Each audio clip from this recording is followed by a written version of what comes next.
के अभिभाषण में हाल ही में संपन्न चुनावों के विषय में जो बात कही गई, उस संदर्भ में मेरा कहना था कि नीति, नियत, निष्ठा और निर्णय के विकास के प्रति यह समर्पित, विश्वास के प्रति यह समर्पित जनादेश था। इस चुनाव में कई और विशेषताएं रही। भारत के लोकतंत्र को एक नए स्वरूप में और एक नया विस्तार पाने का अवसर प्राप्त हुआ। जम्मू कश्मीर में जिस प्रकार से चुनाव संपन्न हुए और जिस प्रकार से लोगों ने बढ़ चढ़कर, बात रिकॉर्ड पे नहीं जा रही है, सिर्फ माननीय सुधांशु त्रिवेदी की आपकी बात रिकॉर्ड पे जा रही है। जिस प्रकार की लोगों ने बढ़ चढ़कर सहभागिता की, यह लोकतंत्र के लिए एक बहुत सुखद संयोग रहा।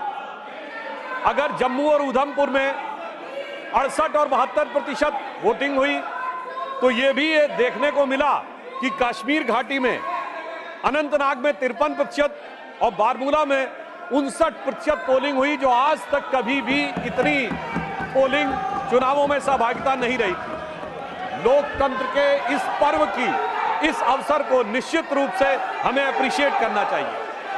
यद्यपि हमारे विरोधी कुछ अधिक उत्साह और उच्छृंखलता में दिखाई पड़ते हैं, परंतु इन चुनावों में हमारी सरकार की स्वीकार्यता और विस्तार एक नए आयाम तक पहुंचा है। पहली बार हमने उड़ीसा में स्पष्ट बहुमत के साथ अपनी सरकार बनाई है और हमारे विरोधी शायद भूल ही गए कि श्री नवीन पटनायक जी से पहले वहां कभी कांग्रेस का मुख्यमंत्री हुआ करता था। अंतिम मुख्यमंत्री गिरधर गोमांग जी थे, जो कांग्रेस के थे, और ऐसा प्रतीत होता है कि उनको अब वो विषय विस्मृत हो गया है, यानी उन्होंने मान लिया कि वो उड़ीसा में अब सत्ता की लड़ाई में ही नहीं है। दूसरा विषय इस चुनावों के संदर्भ में दक्षिण भारत का विषय आया था। महोदय, मैं बताना चाहता हूं कि हमारे विरोधी और विशेषकर कांग्रेस पार्टी इस विषय को बहुत उठाते थे कि दक्षिण भारत में उनका बहुत प्रभाव है। तो मैं बताना चाहता हूं, प्रधानमंत्री श्री नरेंद्र मोदी जी के नेतृत्व में हमारे गठबंधन ने और भारतीय जनता पार्टी ने दक्षिण भारत में भी कांग्रेस से अधिक वोट प्राप्त करके दिखाए। तेलंगाना में हमारे 8 सीटें ही नहीं है, हमारा मत प्रतिशत 35% है। कर्नाटक में हमारा मत प्रतिशत 45% है। केरल में हमारी 1 सीट आई है, मगर 17% मत है। और सभापति महोदय, मैं आपके माध्यम से पूरे देश का ध्यान आकर्षित करना चाहता हूं कि तमिलनाडु में कांग्रेस को 10.25% वोट मिला है और भारतीय जनता पार्टी को 11.5% वोट मिला है। यानी तमिलनाडु में भी हमने पहली बार 2.5 अंक में मत प्रतिशत प्राप्त किया है और कांग्रेस से अधिक वोट प्राप्त करने में सफलता हासिल की है। यानी किसी जमाने में जब उनका नारा हुआ करता था कि सारे भारत से नाता है और सरकार चलाना आता है, आज वस्तुस्थिति ये हो गई कि इस चुनावों में भारतीय जनता पार्टी ने अपने को मोदी जी के नेतृत्व में सारे भारत से नाता स्थापित करके एक वास्तविक अर्थों में पूरे भारत में अपना प्रभाव रखने वाली और जन समर्थन प्राप्त करने वाली राष्ट्रीय राजनीतिक दल के रूप में अपने को स्थापित किया। ये चुनाव पिछले लोकसभा चुनावों के मुकाबले बहुत अलग था। बिंदु क्रमांक 5 पर राष्ट्रपति महोदय ने स्मरण दिलाया कि हम 5वीं बड़ी अर्थव्यवस्था बने इन 5 वर्षों में। महोदय, हम सिर्फ 5वीं बड़ी अर्थव्यवस्था नहीं बने। 5वीं बड़ी अर्थव्यवस्था किसको पीछे छोड़ के बने? उस ब्रिटेन को पीछे छोड़कर बने जिसने कभी हमारे ऊपर हुकूमत की थी। और हम सिर्फ 5वीं बड़ी अर्थव्यवस्था नहीं बने, हम दुनिया के 4थे बड़े स्टॉक एक्सचेंज बने। हम दुनिया के 3रे बड़े सोलर एनर्जी के मैन्युफैक्चरर बने। हम दुनिया के 3रे बड़े ऑटोमोबाइल के मैन्युफैक्चरर बने। आज डोमेस्टिक सिविल एविएशन का सेक्टर भारत का दुनिया में 3रे नंबर का हो गया है और हम 2रे नंबर के मोबाइल हैंडसेट मैन्युफैक्चर बनाने वाले देश बने और इंफ्रास्ट्रक्चर में इन्वेस्ट करने वाले हम दुनिया के नंबर 1 के देश बने और डिजिटल पेमेंट में हम दुनिया में नंबर 1 के देश बने। और महोदय, इतना ही नहीं हुआ, पिछली लोकसभा और इस लोकसभा के बीच में चांद के अछूते कोने दक्षिणी ध्रुव को छूने वाले हम दुनिया के पहले देश बने, जिसका राष्ट्रपति महोदया ने उल्लेख किया। निश्चित रूप से उसमें हमारे वैज्ञानिकों ने बहुत बड़ी भूमिका निभाई, परंतु प्रधानमंत्री जी का निरंतर संवर्धन, सहयोग और संबल उन्हें प्राप्त होता रहा। महत्वपूर्ण बात यह रही कि उस पॉइंट का नाम प्रधानमंत्री जी ने क्या रखा? पॉइंट शिव शक्ति, यानी हमारी स्त्री शक्ति को वो स्थान चांद की ऊंचाई तक देने का काम किया। और यहीं पर मैं बताना चाहता हूं सभापति महोदय, इसी समय देश में कुछ राजनीतिक दल ऐसे हैं जो ये कहते हैं कि हिंदू धर्म में जो शक्ति है उससे हमें लड़ना है, और दूसरी तरफ हमारा संकल्प यह है कि उस शक्ति को चांद की ऊंचाई तक ले जाकर स्थापित करना है, जो माननीय प्रधानमंत्री जी के नेतृत्व में हुआ है। महोदय, मैं एक बात और कहना चाहूंगा, चुनाव संपन्न हुए, मगर ये चुनाव एक मामले में इस देश के अद्भुत चुनाव थे।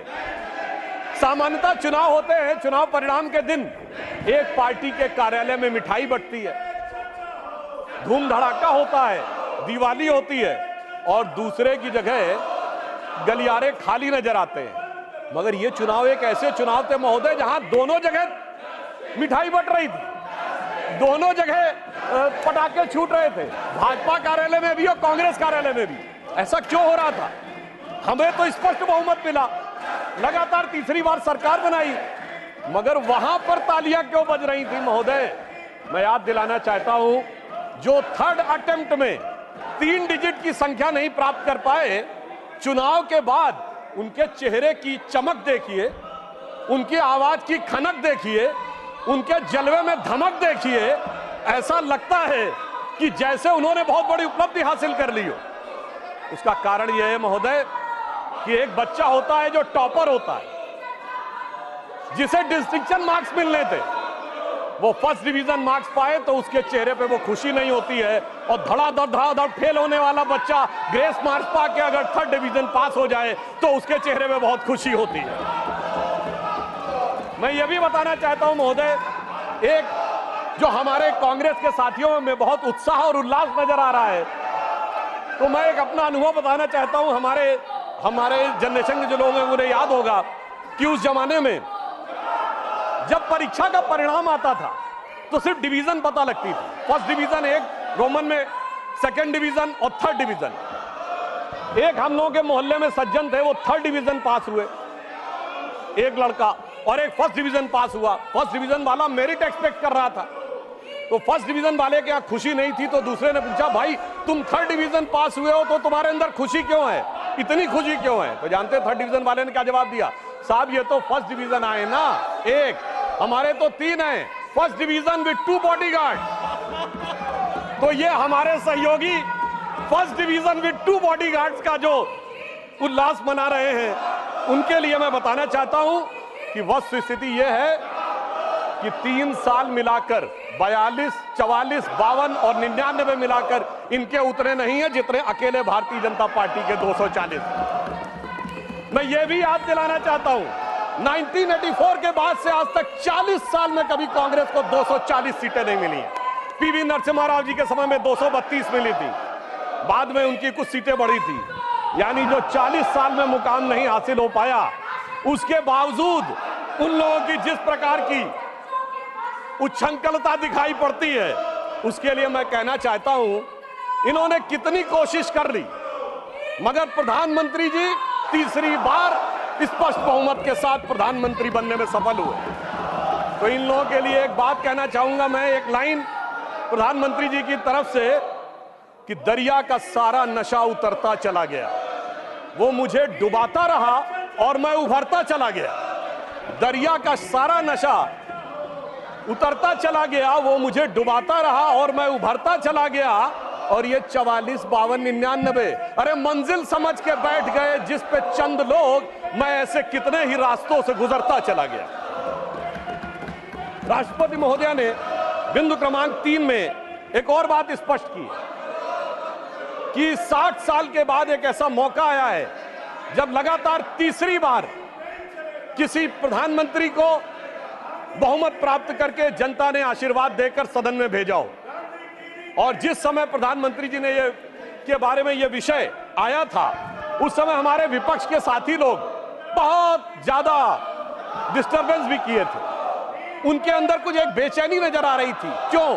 क्योंकि मोदी जी ने लगातार 3 बार स्पष्ट बहुमत प्राप्त करके वो कार्य किया है जो पंडित जवाहरलाल नेहरू जी के रिकॉर्ड की बराबरी कर ली। और इसलिए शायद हमारे विरोधियों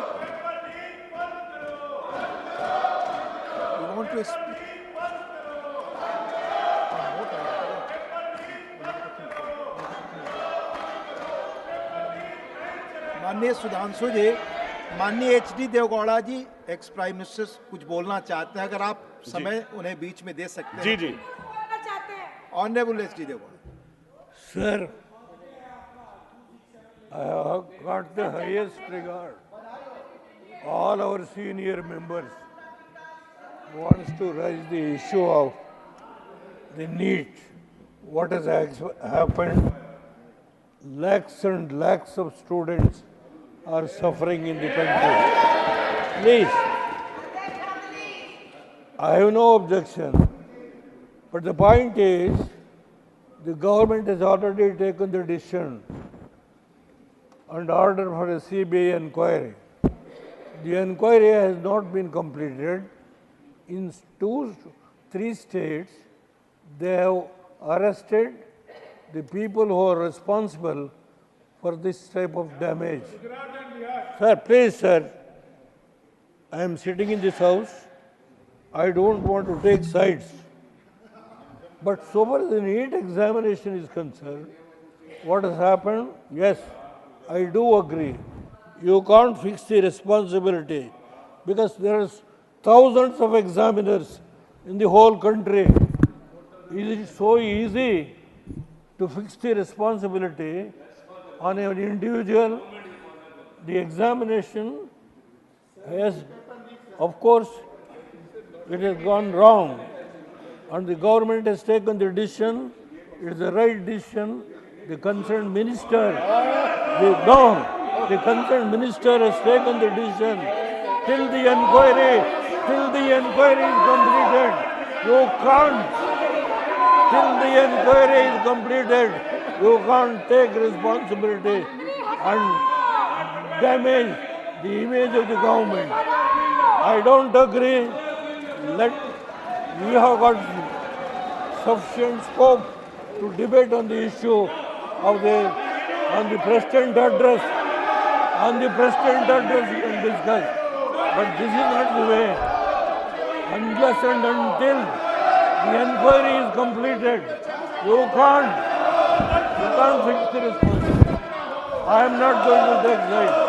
But the way in which our all elders, they are all senior leaders, they are all mature leaders. I don't know. When the inquiry is going on, how can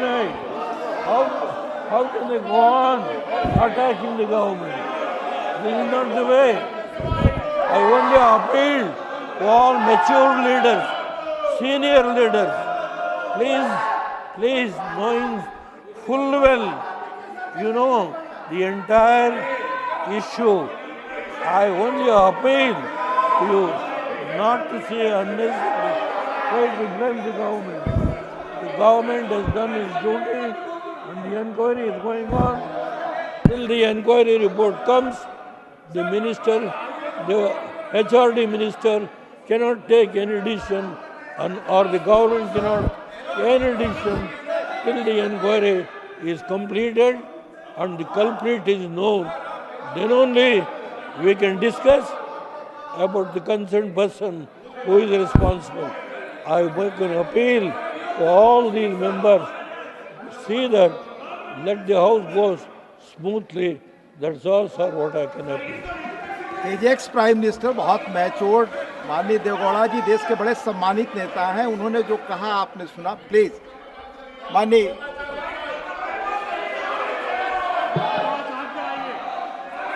Sudhanshu ji, please continue your speech. सभापति महोदय, अभी इस सदन के सबसे वरिष्ठ सदस्य, वयोवृद्ध नेता, पूर्व प्रधानमंत्री आदरणीय HD देवगौड़ा जी ने जो विचार कहे, बड़े दुख का विषय है कि 21 घंटे का समय आवंटित होने के बावजूद, सबसे वरिष्ठ सदस्य के द्वारा यह अनुरोध करने के बावजूद जिस प्रकार का आचरण दिखाया जा रहा है, इससे साफ समझ में आता है सभापति महोदय कि इनका उद्देश्य सवाल का जवाब और जवाब के सवाल में नहीं है, इनका उद्देश्य बवाल में अधिक दिखाई पड़ रहा है। इसलिए ये अपोजिशन की इस नियत को भी स्पष्ट करता है।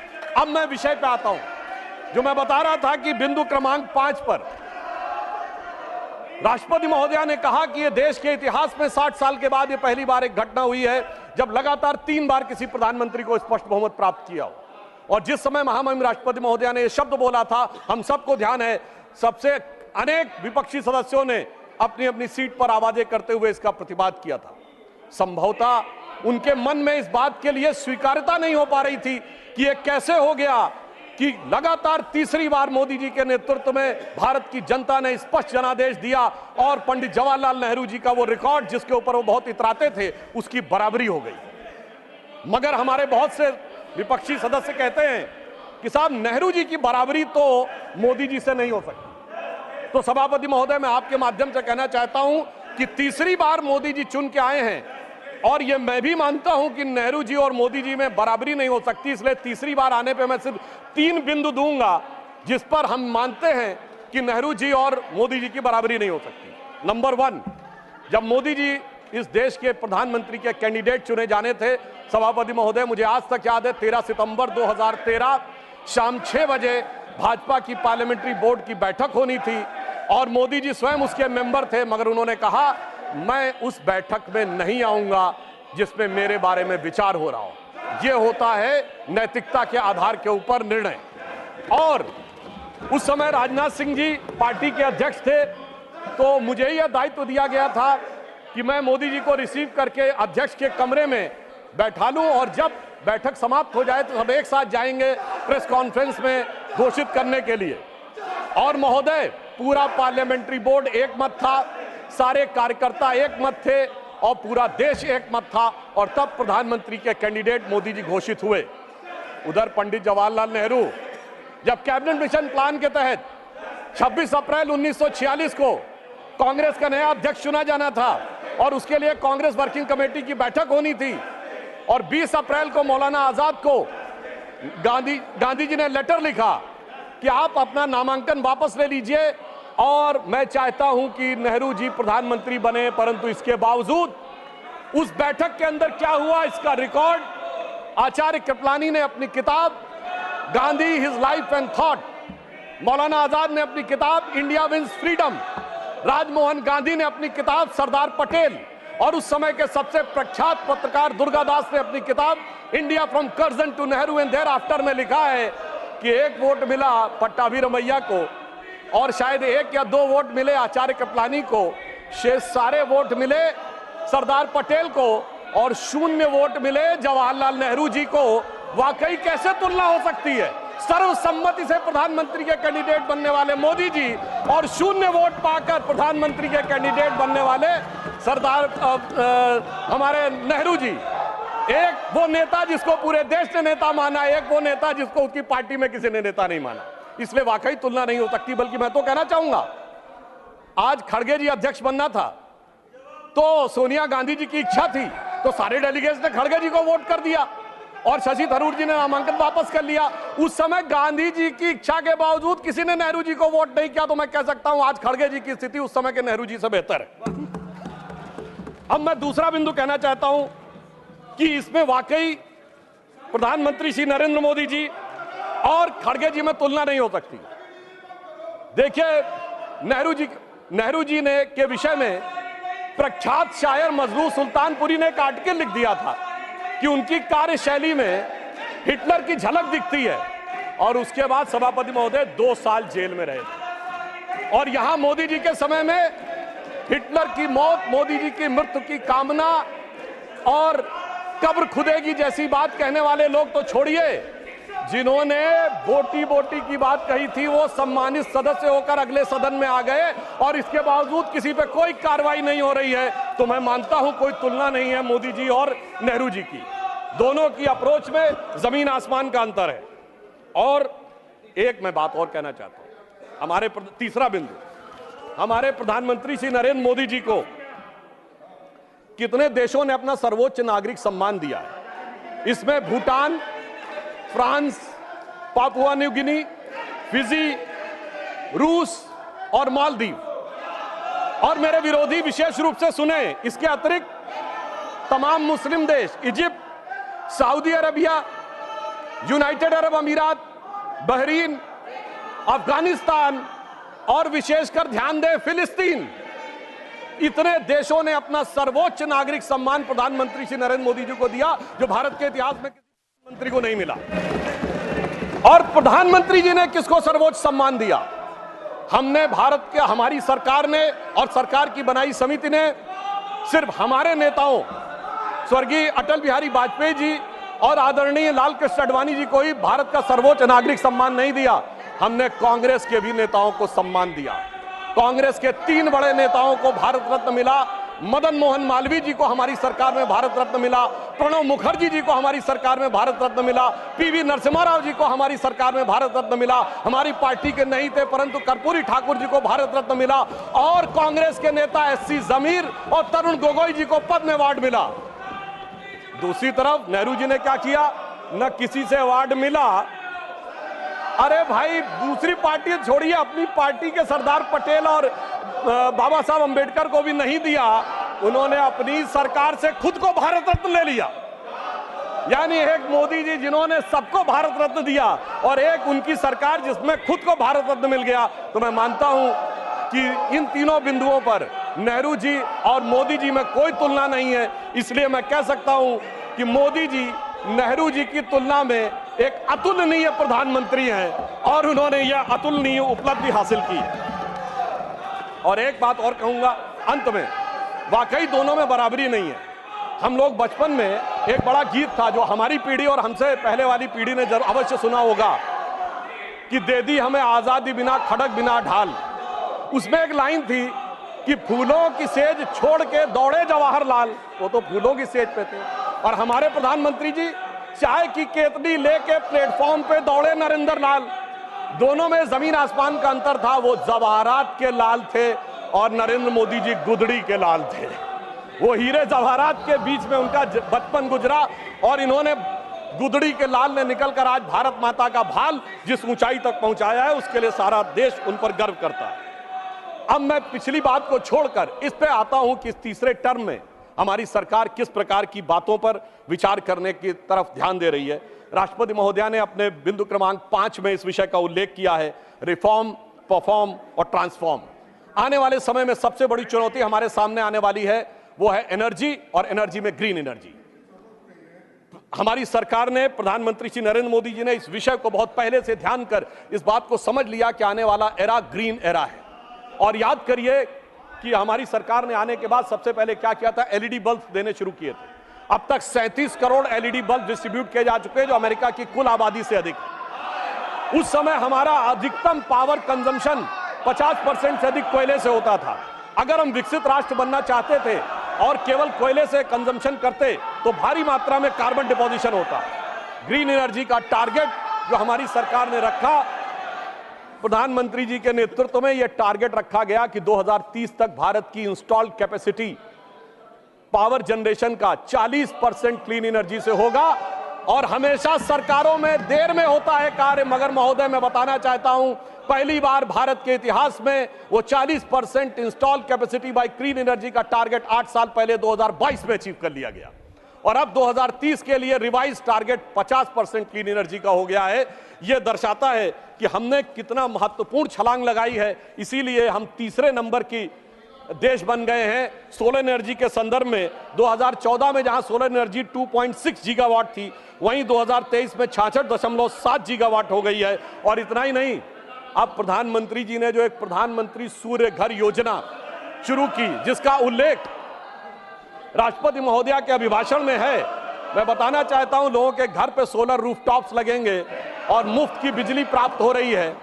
और मुफ्त की बिजली के साथ साथ जो इलेक्ट्रिक स्कूटर या इलेक्ट्रिक कार चलाएंगे उनका चार्जिंग भी मुफ्त की हो जाएगी। सोचिए कि एक ऐसी योजना जिसमें किसी भी प्रकार का पर्यावरण पर आक्षेप नहीं आ रहा है, पर्यावरण के ऊपर कोई प्रभाव नहीं पड़ रहा है, मुफ्त की ऊर्जा मिल रही है और वो भी सरकारी खजाने पर बगैर कोई बोझ डाले। जो लोग मुफ्त की बात करते थे, अगर देखा जाए तो प्रधानमंत्री जी ने ईमानदारी से एक ऐसी योजना के माध्यम से देश के करोड़ लोगों को मुफ्त बिजली देने का प्रयास किया है जो अपने आप में अद्भुत और अलग है। और आगे भी हम भविष्य में हाइड्रोजन एनर्जी मिशन की तरफ आगे बढ़ रहे हैं। राष्ट्रपति महोदया ने उल्लेख किया कि स्टार्टअप के मामले में हम दुनिया के तीसरे बड़े इकोसिस्टम बन गए, मगर हम तीसरे बड़े इकोसिस्टम से संख्या के आधार पर नहीं बने। जब हमारी सरकार नहीं थी कुछ 100 स्टार्टअप थे, आज 1 लाख से ऊपर स्टार्टअप है। सभापति महोदय, 1 लाख की संख्या महत्वपूर्ण नहीं है, 675 जिलों में से 600 जिलों में स्टार्टअप काम कर रहे हैं। ये हमारी सरकार की महत्वपूर्ण उपलब्धि है। केवल स्टार्टअप का मतलब दिल्ली, मुंबई, बेंगलोर, हैदराबाद ये नहीं है। 675 में 600 जिलों में स्टार्टअप काम कर रहे हैं। और डोमेस्टिक फ्लाइट्स के मामले में हम तीसरे बड़े सिविल एविएशन सेक्टर हो गए हैं। राष्ट्रपति महोदया ने इस बात का उल्लेख किया कि 2014 में 209 हवाई मार्ग थे और अब 905 हवाई मार्ग हो गए हैं। अब लगभग हर राज्य में एक एयरपोर्ट जरूर है। और किस प्रकार का बदलाव आया है इसका उल्लेख दीजिए कि आज दुनिया में सबसे ऊंचा पुल कश्मीर में चिनाब नदी के ऊपर हमारी सरकार के समय में बन के तैयार हुआ। सबसे लंबा पुल समुद्र के ऊपर एशिया का मुंबई में हमारी सरकार के समय में तैयार हुआ है। सबसे बड़ा केबल पुल गुजरात में हमारी सरकार के समय में तैयार हुआ है। और नदी के नीचे से चलने वाली मेट्रो कोलकाता में हमारी सरकार के समय में तैयार हुई है। यह दर्शाता है कि विकास के नए प्रतिमानों पर किस प्रकार से इस सरकार के दौरान हम आगे बढ़े। देखिए, बड़े विषयों की तरफ तो अक्सर लोगों का ध्यान काफी जाता है, परंतु मैं एक चीज पे और ध्यान देना चाहता हूं कि मोदी जी की सरकार के समय में बहुत छोटी छोटी चीजें, उनसे देश के विकास में क्या भूमिका हो सकती है उस तरफ ध्यान दिया गया। मैं 3 छोटी चीजों पे ध्यान दिलाना चाहता हूं। शहद हम सब बहुत सामान्य रूप से यूज करते हैं। हनी, शहद का निर्यात 2014 में 445 करोड़ था और 9 सालों में बढ़कर 1623 करोड़ रुपए हो गया। किसानों, खिलौना, देखिए जब हम चाइना की बात करते हैं तो बहुत सी बात होती थी, खिलौने हमारे यहाँ क्यों नहीं बन सकते। इन 9 सालों में हमने 1844 करोड़ रुपए के खिलौने जो हैं वो एक्सपोर्ट किए हैं। ये हमने छोटी सी चीज में आगे बढ़ने का प्रयास किया। और दूसरी चीज जो हमारे विरोधियों को शायद याद हो, खादी, जिसका महात्मा गांधी जी के साथ बड़ा संबंध माना जाता था, हमारी मोदी जी के प्रयासों से 2014 में जो खादी का मार्केट 31,000 करोड़ रुपए का था वो अब बढ़कर 1,35,000 करोड़ रुपए का हुआ, यानी 4 गुना अधिक खादी में हमने वृद्धि प्राप्त की है। और बड़े स्तर पर अगर हम देखें तो डिफेंस मैन्युफैक्चरिंग, जो कि हमारी सरकार आने से पहले होती नहीं थी, जिसकी वजह से हम सिर्फ हथियार खरीदते थे और अपने आप बनाने की हमारे अंदर सामर्थ्य तो थी पर सरकारों में इच्छा शक्ति नहीं थी। और अब स्थिति यह आई है कि अब 1 लाख करोड़ रुपए की डिफेंस मैन्युफैक्चरिंग इस सरकार के कार्यकाल में हो रही है। डिफेंस एक्सपोर्ट हमारा 18 गुना बढ़ा है। और सभापति महोदय, 500 हमारे डिफेंस के ऐसे प्रोडक्ट हैं जिसे सरकार ने निर्णय लिया है कि इनका इंपोर्ट बैन, यानी जो पहले विदेश से आते थे वो 500 प्रोडक्ट भारत में ही बनेंगे, इक्विपमेंट, और वो विदेश से नहीं लिए जाएंगे। और इतना ही नहीं, उत्तर प्रदेश और तमिलनाडु में 2 डिफेंस कॉरिडोर बनाए गए जिसका उल्लेख राष्ट्रपति महोदया ने किया है, जिसमें ब्रह्मोस मिसाइल बनने का उल्लेख भी उन्होंने किया है, जो भारत की पहली इंटरमीडिएट रेंज बैलिस्टिक मिसाइल है और जिसे हमने एक्सपोर्ट करने की शुरुआत की और फिलीपींस पहला देश बना जिसने एक्सपोर्ट का ऑर्डर लिया है। सभापति महोदय, मैं उत्तर प्रदेश का रहने वाला हूं। वहां ब्रह्मोस मिसाइल का कोई पार्ट बने, कोई कंपोनेंट बने, ये अपने आप में कितने बड़े गर्व का विषय है। मुझे याद है कि हमारी सरकार, मोदी जी की सरकार आने से पहले उत्तर प्रदेश की छवि क्या बना के रखी गई थी। सिनेमा क्या बनता था उत्तर प्रदेश पे, जिला गाजियाबाद, लखनऊ सेंट्रल, तो सीरीज बनती थी मिर्जापुर, तो ओंकारा में मेरठ की गैंगवार, तो बाबर फिल्म में कानपुर की गैंगवार, तो कंपनी फिल्म में दिखाया जाता था कि जैसे कि मुंबई का सारा जो माफिया है वो पूर्वी उत्तर प्रदेश से आ रहा है। आप सोचिए, उस समय अवैध हथियारों के बनने के समाचार आते थे और अब intermediate range ballistic missile Uttar Pradesh में डिफेंस कॉरिडोर में बनने जा रही है। इतना बड़ा नजारा बदलने के बाद भी जिनकी नजरें ही ना हो उनको नजारा कैसे नजर आ सकता है, यह समझा जा सकता है। अभिभाषण के बिंदु क्रमांक 17 में राष्ट्रपति महोदया ने भारत के पब्लिक सेक्टर बैंक्स के बारे में अपना विचार व्यक्त किया है, जिसमें विशेषकर मैं सिर्फ 3 का उल्लेख करना चाहूंगा। State bank of India, life insurance corporation of India और हिंदुस्तान एरोनॉटिक्स लिमिटेड। ये तीनों इसलिए कि इनके बारे में केवल 1-1.5 साल पहले बहुत वितंडावाद मचाया गया। अपनी सीट पर जाएं प्लीज, अपनी सीट पे जाएं प्लीज। मात्र 1-1.5 साल पहले बहुत वितंडावाद मचाया गया कि एसबीआई डूब रहा है, एलआईसी डूब रहा है और पब्लिक सेक्टर बैंक्स नीचे जा रहे हैं। राष्ट्रपति महोदया ने बताया कि इस साल पब्लिक सेक्टर बैंक्स ने 1,40,000 करोड़ रुपए का मुनाफा कमाया है, जो आज तक कभी नहीं हुआ था। पिछले क्वार्टर में स्टेट बैंक ऑफ इंडिया का मुनाफा केवल 1 तिमाही का 21,000 करोड़ रुपए है, जो प्राइवेट और पब्लिक सेक्टर सारी कंपनियों में मिला के सबसे ज्यादा है। पहली बार एसबीआई ने रिलायंस से भी ज्यादा मुनाफा कमा के दिखाया है। एलआईसी का पिछले क्वार्टर का मुनाफा 19,000 करोड़ रुपए है, जो एलआईसी का ऑल टाइम हाई है। और मैं ये भी बताना चाहता हूं कि हिंदुस्तान एरोनॉटिक्स लिमिटेड, माननीय एलओपी कुछ बोलना चाहते please. Sir, point of order raise करने के लिए भी हम सरकार से इतना पूछना पड़ता है, तो ये बहुत ही अनडेमोक्रेटिक सिस्टम है। मैं आपसे विनती करता हूं, Priyanka Chaturvedi point of order raise की, अब आपने आदेश दिया कि सब लोग बैठे, हम बैठ गए, फिर in spite of that if they are not honouring, सब बैठे भी नहीं तो सिर्फ अपना भाषण चलाते ही रहे। कौन सुनने वाला है आपका भाषण? हम तो नहीं सुन रहे। माननीय please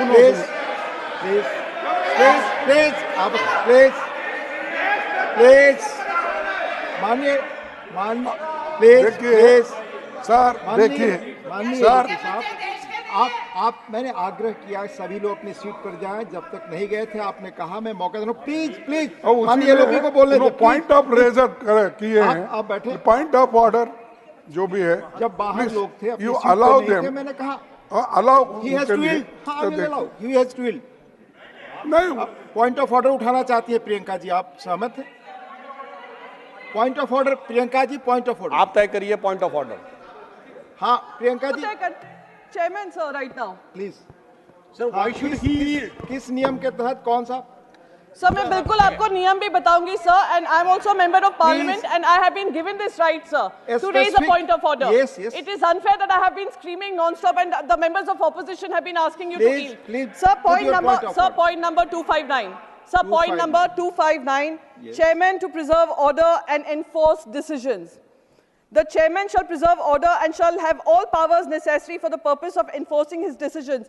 Sir, we have been protesting non-stop. We cannot hear what he is speaking. He is being allowed to speak while we are not being allowed to even raise a point of order. Isn't it your responsibility, sir, with all due respect, to ensure that even the opposition voices can be heard? Yes, I will sit down, Please sir. allow, this is not point of order. This is not point of order. Please, आप बोले। सभापति महोदय, मेरा विचार ये था, हमारे विपक्षी दल यदि हाउस ऑर्डर में होता तो पॉइंट ऑफ ऑर्डर ज्यादा उपयुक्त नजर आता, परंतु मैं अब अपना विषय आगे रखने का प्रयास करता हूं कि स्टेट बैंक, एलआईसी ने ऑल टाइम हाई प्रॉफिट पिछले क्वार्टर में दर्ज किया है और हिंदुस्तान एरोनॉटिक्स लिमिटेड को 29,000 करोड़ रुपए का रेवेन्यू मिला है और 80,000 करोड़ रुपए का उनका ऑर्डर पाइपलाइन में है, जो एचएएल को आज तक नहीं मिला था। यह दर्शाता है कि एसबीआई, एलआईसी और एचएएल ने इस सरकार के कालखंड में सबसे ऊंचा मुकाम हासिल किया है। यह दर्शाता है कि किस प्रकार का दुष्प्रचार था और किस प्रकार का यथार्थ आज आंकड़ों के आधार पर देखने को मिलता है। मैं यह भी याद दिलाना चाहता हूं सभापति महोदय कि राष्ट्रपति महोदया ने अपने अभिभाषण में कहा कि भारत का विश्व की विकास दर में योगदान 15% होने जा रहा है। यानी इस प्रकार से भारत अब दुनिया के विकास में एक अग्रणी भूमिका निभाने जा रहा है। तो इसी संदर्भ में मैं उन्हीं की बात को पुष्ट करते हुए यह बताना चाहता हूं कि इंटरनेशनल मॉनेटरी फंड आईएमएफ की चीफ क्रिस्टिना जॉर्जिएवा ने यह स्टेटमेंट दिया है कि भारत 15% ग्रोथ में कंट्रीब्यूट करके दुनिया में ग्रोथ का इंजन बनने की भूमिका निभाने जा रहा है। एक दौर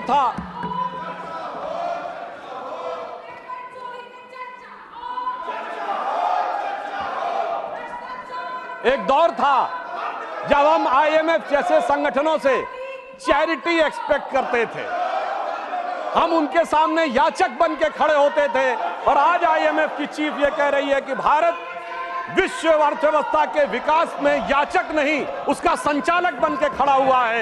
यह बात राष्ट्रपति महोदय के उस बात से बहुत स्पष्ट होती है। और इतना ही नहीं, हमारी सरकार ने अपने समय में जिस प्रकार की सूचना क्रांति और डिजिटल रिवॉल्यूशन लाया है, जिसने कि देश के अंदर ट्रांसपेरेंसी और त्वरित एंड माइल डिलीवरी को इंश्योर किया है। आगे मैं आपका ध्यान सभापति महोदय आकृष्ट करना चाहूंगा कि राष्ट्रपति महोदय ने अपने अभिभाषण के बिंदु क्रमांक 28 पर नालंदा विश्वविद्यालय की पुनर्स्थापना के संदर्भ में यह कहा कि यह भारत की सांस्कृतिक चेतना की पुनर्स्थापना का प्रतीक था।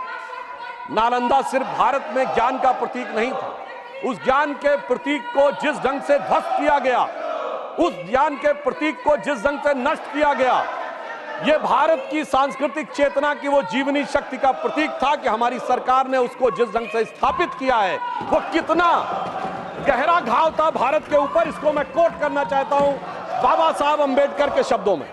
बाबा साहब अंबेडकर ने अपनी किताब, जो उनकी writings and speeches of Baba Saheb Ambedkar, published by Maharashtra government in 1987, then republished by central government in January 2014, इन्हीं की सरकार में ministry of social justice and empowerment के द्वारा उनमें डिक्लाइन ऑफ बुद्धिज्म में उन्होंने लिखा है, मैं कोट कर रहा हूं उनके उस आर्टिकल से, how the Buddhist perished by the sword of Muslim invaders has been recorded by the Muslim historians themself, summarising the evidence relating to the slaughter of Buddhist monks by the Muslim generals in the course of their invasion in Bihar in 1197 AD।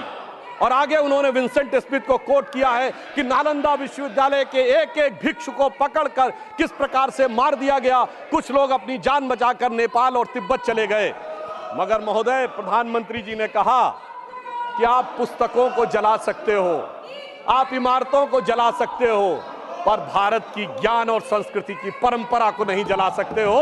और इसलिए हमारी सरकार ने जो नालंदा का पुनर्स्थापना करने का प्रयास किया है, वो भारत की ज्ञान परंपरा को पुनर्स्थापित करने का। मगर सभापति महोदय, जब भारत की सांस्कृतिक चेतना की बात आती है तो निश्चित रूप से हमारे मन में नालंदा, बोधगया और उसी के साथ साथ भव्य श्री राम मंदिर का विषय भी आता है। परंतु इस बार बड़ी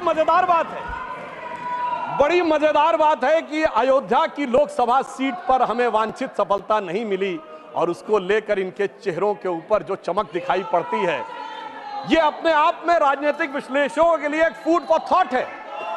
क्योंकि इस प्रकार का एक वातावरण इस देश में बनाया गया कि एक वर्ग के लिए all eyes should be on Rafah, चाहे किसी को पता हो रफा है क्या, कहां ये ना पता हो, पर दूसरे के लिए all eyes should not be on Ayodhya.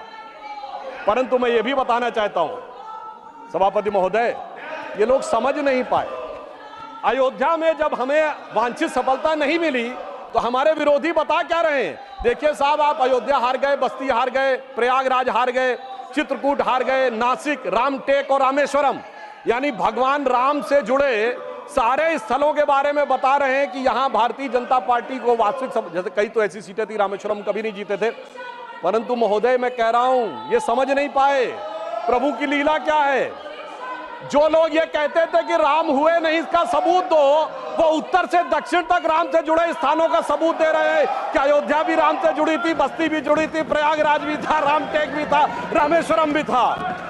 अरे आपको लगता है कि भगवान हमको हरवाने के लिए आए थे? नहीं, आपको अपना अस्तित्व मनवाने के लिए आए थे। और मैं ये भी बताना चाहता हूं महोदय, रामचरितमानस और रामायण में भी उल्लेख है कि एक बार नागपाश भगवान राम को भी लगा था, और नागपाश लगने के कारण एक मूर्छा आ गई थी, और तब राम विरोधी दल में बड़ी खुशियां छा गई थी। मगर वो प्रभु की लीला का हिस्सा था। सिर्फ हनुमान जी को अपनी शक्ति याद दिलाने के लिए। और ऐसा पहली बार नहीं हो रहा है, ऐसा पहली बार नहीं हो रहा है। सभापति महोदय, आज से 30 साल पहले मुझे याद है उत्तर प्रदेश में जब समाजवादी पार्टी और कांग्रेस सबने मिलकर सरकार बनाई थी, सपा बसपा और कांग्रेस आई ने मिलकर, तब एक नारा लगा था कि मिले मुलायम काशीराम, हवा में उड़ गए जय श्री राम। मगर हम तब भी नहीं डिगे थे, और जो हवा में उड़ाने की बात कर रहे थे, 3 साल में हमने केंद्र में सरकार बना के दिखा दी थी और उत्तर प्रदेश में भी सरकार बनी थी। अरे अब तो इतना अंतर आया है, तब आप हवा में उड़ाने की बात कर रहे हैं, अब आप एक एक स्थान को बता रहे हैं। आप निश्चित रहिए, जिसे एक हम लोग जो प्रसिद्ध भजन सुनते थे उसमें यह कहा गया है, जो हनुमान जी का प्रसिद्ध भजन है कि रावण युद्ध अजान कियो तब नाग की फांस सबे सिर डारो। परंतु चिंता मत करिए, वो शक्ति पुनः जागृत हो रही है और वो जागृत होकर हमें पुनः वहां तक पहुंचाने का प्रयास रखेगी। और एक मैं गंभीर बात करना चाहता हूं, श्री राम का विषय हमारे लिए हार जीत का विषय नहीं है। हम 2 सीटों की पार्टी थे, तब भी उतनी श्रद्धा और निष्ठा के साथ खड़े थे।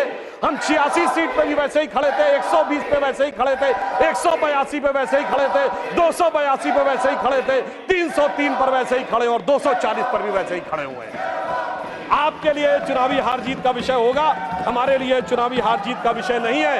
परंतु हमें लगता है कि भारतीय समाज में यदि कुछ लोगों के मन में अभी भी इसको लेकर हो सकता हमारी तपस्या में कोई कमी रही हो, तो मैं ये कहना चाहूंगा भारत के सभी लोगों से, अटल बिहारी वाजपेयी जी की कविता की वो प्रसिद्ध पंक्ति जो उनकी कविता थी, आओ मिलकर दिया जलाएं, तो मैं इसके लिए कहना चाहूंगा कि अभी हमारा यह प्रयास बाकी है।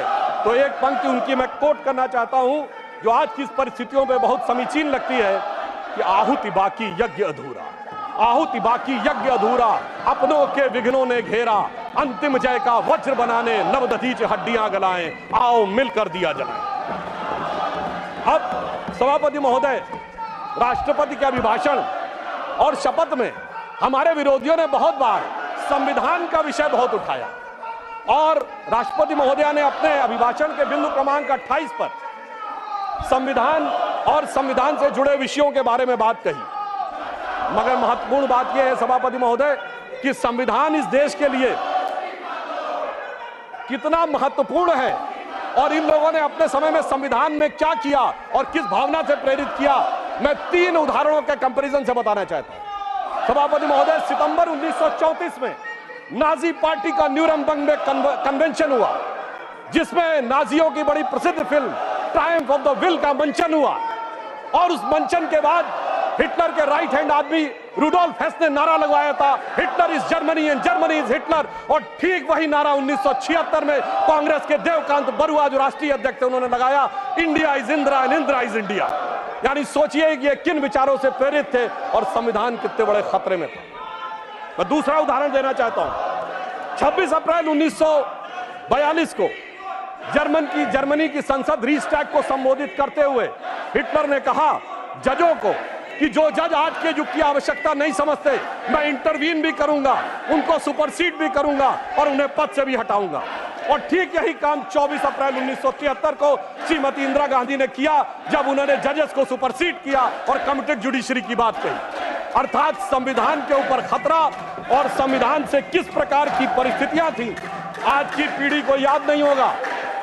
38वां और 39वां संविधान संशोधन के द्वारा न्यायिक समीक्षा के अधिकार को समाप्त कर दिया गया, यानी कोई जुडिशरी इस बात पे कोई टिप्पणी नहीं कर सकती है। वो लोग आकर आज कहते हैं कि वो संविधान की रक्षा करने वाले हैं। और मैं यह भी याद दिलाना चाहता हूं, श्री जॉर्ज फर्नांडिस जी जैसे नेता को हाथ में हथकड़ी लगाकर सड़क के ऊपर चलाया गया, वो लोग आज कहते हैं कि इनको संविधान की रक्षा करने की आवश्यकता है। और 42वां संविधान संशोधन ऐसा संविधान संशोधन था महोदय जिसमें 40 आर्टिकल बदले गए, 14 आर्टिकल नए जोड़ दिए गए, 2 नए चैप्टर जोड़ दिए गए और बाबा साहब अंबेडकर ने प्रीएम्बल ऑफ द कॉन्स्टिट्यूशन, जिसे संविधान की आत्मा कहा था, उस आत्मा को भी बदल दिया गया। वो लोग आज कहते हैं, और आज प्रेस की स्वतंत्रता की बात कहते हैं, उस समय जो अखबार छपते थे तो पीआईबी को एक लाइन वेट करानी पड़ती थी पीआईबी से, तब जाके समाचार पत्र में कुछ छपता था। और जिसके लिए उस जमाने में एक मशहूर शेर बोला गया था आप सबको पता होगा कि उर्दू के बड़े प्रसिद्ध शायर गालिब हुए हैं, मीर तकी मीर हुए हैं, शेख मोहम्मद इब्राहिम ज़ोक हुए हैं। तो लोगों ने दिल से दुखी होकर कहा था कि अब तो गालिब ज़ोक साहिर मीर सरकारी, अब तो गालिब ज़ोक साहिर मीर सरकारी, शायरी की हो गई तासीर सरकारी। महोदय, मगर इतना ही नहीं था, यह सिर्फ इमरजेंसी का विषय नहीं था। मैं याद दिलाना चाहता हूं, जब जब ये सत्ता में आए संविधान खतरे में आया। श्री राजीव गांधी जी जब सत्ता में आए और सर्वोच्च न्यायालय ने एक निर्णय दिया और वो निर्णय शरिया के विरुद्ध नजर आया, तो इस देश की संसद ने सर्वोच्च न्यायालय के निर्णय को रौंद कर शरिया को संविधान से ऊपर कर दिया। संविधान खतरे में था और तब हमने उसका विरोध किया। मैं विनम्रता से पूछना चाहता हूं, दुनिया में कोई एक सेकुलर देश बताइए जहां शरिया संविधान से ऊपर होता हो। यह सिर्फ हमारे देश में था और संविधान सबसे बड़े खतरे में था। अब मैं दूसरी बात बताना चाहता हूं, 1992 में पीवी नरसिम्हा राव जी के समय में ढांचा गिरने पर हमारी उत्तर प्रदेश की सरकार बर्खास्त कर दी गई। समझ में आता है, भाजपा की सारी सरकारें बर्खास्त कर दी गई। किस आधार पे? संविधान खतरे में था। 1994 झारखंड मुक्ति मोर्चा रिश्वत कांड, जिसमें यह साबित हो गया कि झारखंड मुक्ति मोर्चा के 3 सांसदों ने पैसा लेकर कांग्रेस की सरकार को बचाया है। उस समय जुडिशियल इम्यूनिटी थी, अब कोर्ट ने उसको हटाया है। संविधान खतरे में था। जब जब ये सत्ता में आते हैं, संविधान खतरे में आता है। और सभापति महोदय, अब मैं ये कहना चाहूंगा, जब मनमोहन सिंह जी की सरकार आई, मैं देश की प्रबुद्ध जनता से पूछना चाहता हूं, ये बताइए देश की सर्वोच्च एग्जीक्यूटिव बॉडी क्या है संविधान के हिसाब से? Union cabinet. ये यूनियन कैबिनेट के ऊपर नेशनल एडवाइजरी काउंसिल किसने बनाई? ये संविधान को खतरे में डालना नहीं था क्या? संविधान खतरे में था। और ये बताइए, नेशनल एडवाइजरी काउंसिल के चेयरमैन को कैबिनेट का रैंक था और वो रैंक असंवैधानिक था। लोगों को याद नहीं होगा, मार्च 2006 में श्रीमती सोनिया गांधी जी को ऑफिस ऑफ प्रॉफिट के मुद्दे के ऊपर इस्तीफा देना पड़ा था क्योंकि वह पद असंवैधानिक था। और यह भी याद होना चाहिए, इसी सदन के सदस्य हैं, जय बच्चन जी को पहले इस्तीफा दिलवाया गया, उस चक्कर में खुद भी इस्तीफा देना पड़ गया था। बाद में जब वो रीइलेक्ट होकर आई, उस बीच में संविधान संशोधन करके नेशनल एडवाइजरी काउंसिल के चेयरमैन के पद को ऑफिस ऑफ प्रॉफिट से बाहर कर दिया गया। संविधान से खिलवाड़ करने वाले लोग आज हमें ये बताते हैं। 10 साल तक इस देश ने सुपर पीएम सुना। संविधान खतरे में नहीं था, संविधान खतरे में था। और जिस समय देश की highest executive body union cabinet कोई प्रस्ताव पारित करती है और उसके प्रस्ताव को कोई कहे कि मैं पब्लिकली चीर के फेंक दूंगा, यह संविधान के चिन्ह उड़ाना है, यह संविधान खतरे में था। संविधान उनके जमाने में हमेशा खतरे में रहा है और हमने हमेशा संविधान का बचाव किया है। और मैं एक घटना याद दिलाना चाहता हूं सभापति महोदय, संविधान को इतना ही खतरे में नहीं डाला है। मार्च 2006 में केरल की विधानसभा में एक स्पेशल सेशन बुलाया जाता है जिसमें सर्वसम्मत प्रस्ताव पारित होता है कि कोयंबटूर हमले के ब्लास्ट का मुख्य आरोपी अब्दुल नसीर मदनी, जो तमिलनाडु के जेल में बंद है, उसे रिहा कर दिया जाए। और 117 के 117 विधायक, सारे कांग्रेसी, सारे कम्युनिस्ट उसके पक्ष में वोट करते हैं। यानी एक आतंकवाद के आरोपी के पक्ष में विधानसभा का प्रयोग करना, यह संविधान खतरे में था। जब जब इनके हाथ में सत्ता आई है, संविधान खतरे में रहा है।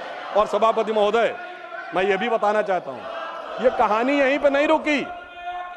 अब जब हम सत्ता में और विपक्ष में, याद करिए, इन्होंने सीए के खिलाफ प्रस्ताव पारित किया।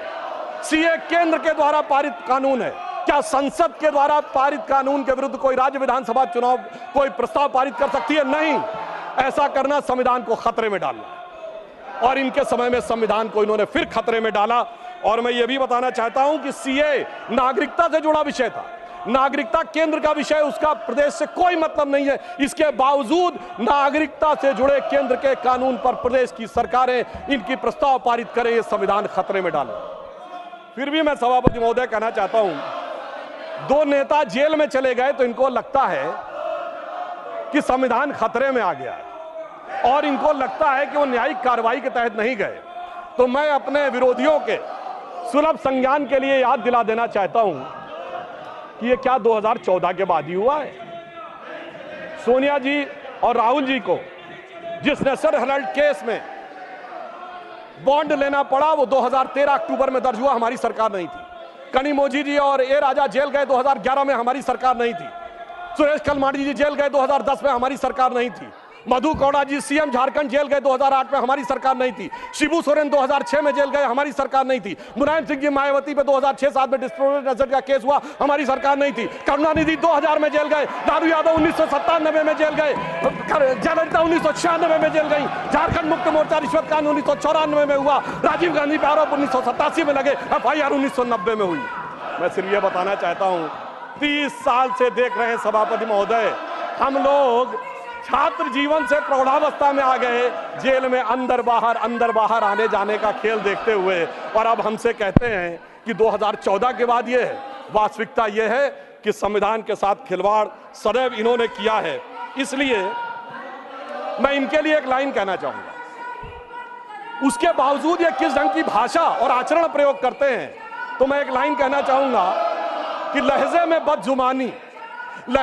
बदजुबानी और चेहरे पे नकाब लिए फिरते हैं, जिनके खुद के बही खाते बेहिसाब बिगड़े हैं, वही हमसे सारा हिसाब लिए फिरते हैं।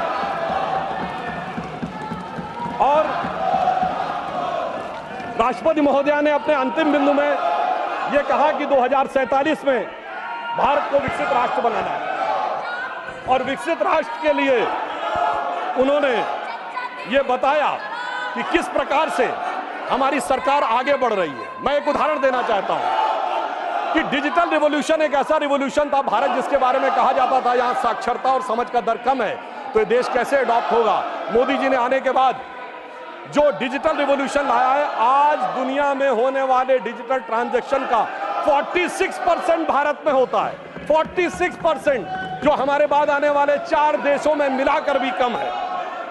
और यहां पर मैं एक और बात भी कहना चाहता हूं कि उन्होंने अंतिम समय में अंतिम बात करते हुए एक चीज कोट की थी कि पूरी दुनिया में, उन्होंने वेदों के एक वाक्य को कोट किया राष्ट्रपति महोदया ने, जिसका जो उन्होंने बोला था, समानो मंत्रः समिति समानी, अर्थात सभी लोग समान रूप से आए और एक समान रूप से आगे बढ़े और एक साथ आगे आए।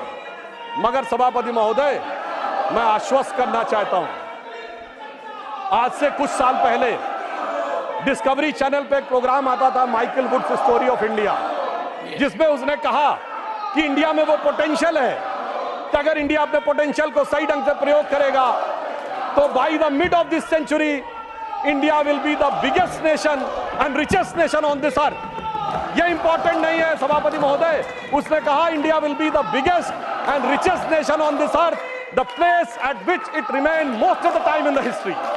अर्थात वो जो हमारा अतीत था वो हम प्राप्त करके रहेंगे।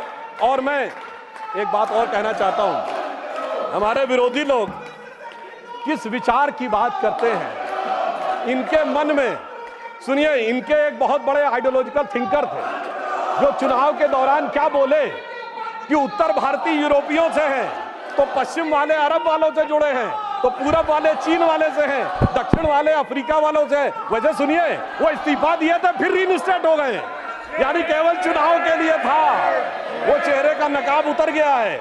तो मैं उन्हें एक बताना चाहता हूं कि महोदय, आपको पता नहीं है भारतीयों के, भारत की वास्तविकता क्या थी और आपके मन में गुलामी की मानसिकता क्या भरी हुई है।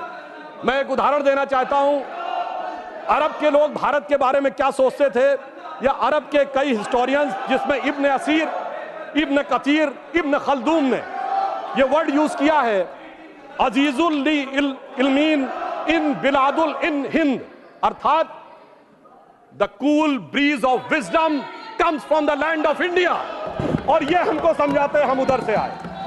और मैं प्रबुद्ध लोगों से कहना चाहता हूं, जाके चेक कर लीजिए